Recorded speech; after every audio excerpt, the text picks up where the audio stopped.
A continuación vamos a analizar el capítulo 13 respecto a la escala de actitud y la valoración.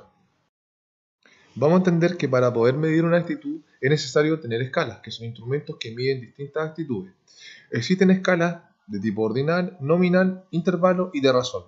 Para la investigación en las ciencias sociales se utilizan las escalas de tipo sociométricas, las cuales son instrumentos que logran una medición con validez para medir el comportamiento humano. También dentro de las escalas e índices vamos a destacar que tienen la característica que pueden medir de forma cuantitativa las diversas actitudes. De este modo se pueden manejar de forma estadística, aumentando la confianza de la medición. El puntaje de la escala o el índice es un indicador confiable como una propiedad que se puede medir. De este modo, las escalas de valoración las podemos entender como distintas proposiciones o frases que quieren determinar con un número el grado de aceptación de rechazo que tiene una persona o un individuo respecto a un tema determinado. También, respecto a la escala de actitud, vamos a tener distintos tipos. Están las orientadas, las estables, las cargadas y las adquiridas socialmente. Las orientadas se dirigen activamente hacia el objeto de actitud. Por ello son diferentes a la actitud o a la costumbre. Las adquiridas socialmente se adquieren a través de la interacción con los demás, socialmente, cuando se va a un colegio determinado porque se sabe que es bueno, por lo que dice la gente o la publicidad de ese colegio.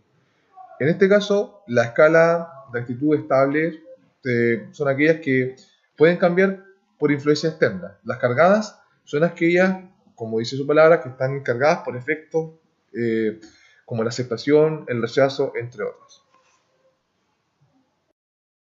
También tenemos dimensiones de la actitud, la cual se separan o se clasifican de tipo conativo, cognoscitivo y afectivo. La cognoscitivo son creencias del sujeto acerca del objeto de la actitud que adquiere el sujeto en el medio social, como por ejemplo la religión. El afectivo son sentimientos asociados a la cognición. En este caso podríamos dar un ejemplo de la Coca-Cola. La valoración del consumidor a este producto determinado. El sentimiento de rechazo o de arraigo de un estudiante a su colegio, como ejemplo respecto a esta dimensión. El conativo, que es la probabilidad de que un individuo se comporte de un modo determinado respecto a una actitud. Ejemplo, la intención de un estudiante por egresar a una carrera determinada en una universidad. Las diversas actitudes para la investigación social se miden en la escala de Likert. Esta mide la complejidad de las actitudes. Para esto se eligen proposiciones positivas y negativas, las que se le presentan al sujeto, para definir su grado de acuerdo y desacuerdo a cada una de ellas. La ventaja que se presenta es la facilidad de la construcción y la administración y el cálculo. Esta se construye en 4 etapas. La primera, la preparación de las proposiciones.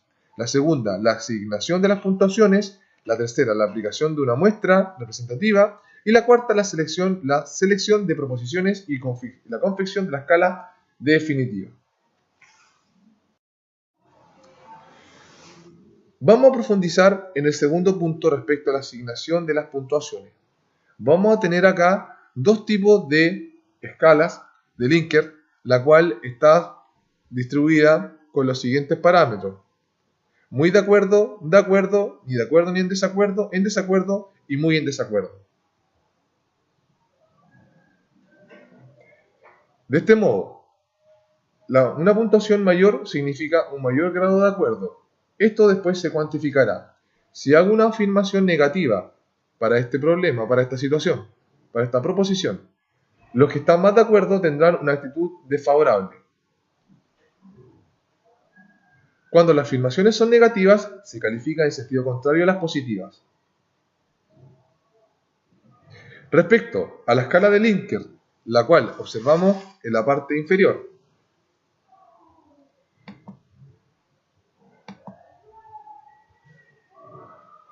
si se plantea una afirmación negativa, la enumeración será de mayor a menor. Si es positiva, de mayor a menor, lo cual se cuantificará. Después se sumará y el puntaje variará entre 5, una opción desfavorable, y 25, una muy favorable.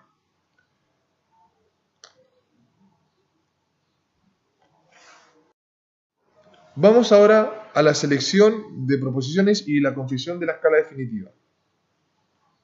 Primero, se deben seleccionar las proposiciones que conforman la escala definitiva, para que los individuos puedan elegir entre las distintas actitudes. Es importante destacar que cuando una proposición tiene un alto poder discriminante, es considerado como un buen concepto. Aquellas con bajo deben ser descartadas por la construcción de la escala definitiva. Para esto también la comisión de expertos da una importante opinión respecto a esta situación y el investigador decide al final si la incluye o no la incluye. En la construcción de esta escala se deben ordenar de forma intercalada los ítems con connotación positiva y negativa para evitar una respuesta por inercia y así evitar que sea poco productivo la extracción de información a través de este tipo de encuestas. También tenemos la modalidad de aplicación de la escala de Likert en distintas entrevistas, como la exploratoria, donde se utiliza la escala Likert gráfica, donde se representan distintas caras donde los encuestados pueden elegir según la expresión que más se acerca con la proposición determinada, desde excelente hasta desagradable. Por otra parte, tenemos acá la modalidad autoadministrada con 5 puntos, los cuales son sobresaliente, notable, normal, malo y muy malo, donde en este caso se le está preguntando a un grupo de directivos de empresa la consideración respecto a lo que viene siendo su empresa y aquí puede expresar cuál es su afirmación respecto a esto. También tenemos la escala de Likert autoadministrada para directivos de empresa, donde tenemos acá la variable que es la percepción de los directivos sobre el desempeño empresario. Tenemos 10 proposiciones con un valor determinado del 1 al 5, donde puede ir considerando desde el número 1 como muy malo, el 2 como malo, el 3 como normal, el 4 como notable y el 5 como sobresaliente, donde pueden ahí indicar la percepción que tienen ellos respecto a la variable que se les está preguntando. Finalmente, la escala de Goodman primero va a plantear ítem como preguntas dicotómicas, las cuales son sí o no, a favor o en contra, favorable, desfavorable. En este caso se utiliza el sí y el no. Y en este caso el sujeto marca con una X la opción que más representa su preferencia. Tenemos al final 4 ítems que son las 4 proposiciones respecto a estas 14 personas encuestadas y el puntaje total. De este modo podemos acá analizar los errores, los cuales se van a marcar con un círculo. Y estos errores, cuando son demasiados en una o dos preguntas determinadas, significa que la pregunta está mal planteada. Y eso tiene que preocuparnos para poder replantear un instrumento que realmente mida lo que queremos medir. De este modo, entra en cuestión la reproductividad, que significa poder ver qué tan exacto puede ser el instrumento que nos estamos encargando de medir. De este modo, ¿cómo lo podemos lograr? Con el número total de respuestas, que serían 5 las respuestas erradas, por el total de encuestados, según la figura que hemos analizado anteriormente. Acá vamos a ver la variable de participación política, donde también tenemos preguntas de tipo dicotómicas, tenemos 10 personas encuestadas y tenemos acá el grado de participación política, que sería en este caso lo que estamos midiendo, entre muy alto, alto, intermedio, bajo y nulo.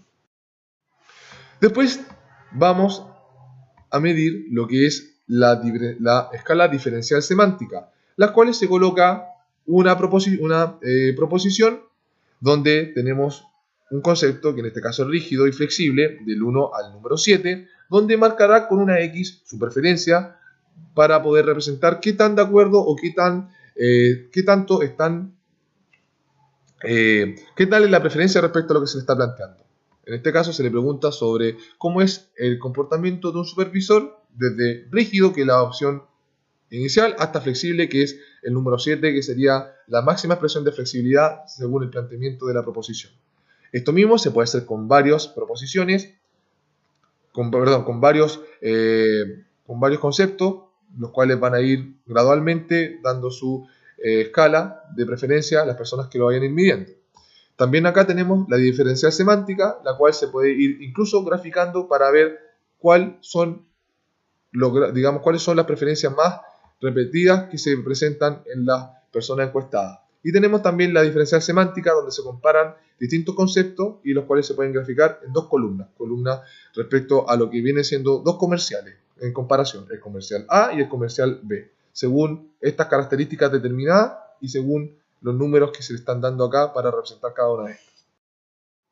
Finalmente, tenemos la escala de parejas o apareadas, donde se le está preguntando en este caso, a través de 3 ítems, sobre 2 diarios nacionales, que sería La Nación y el Clarín, respecto a lo que viene siendo la preferencia de las personas, las cuales marcan por una X.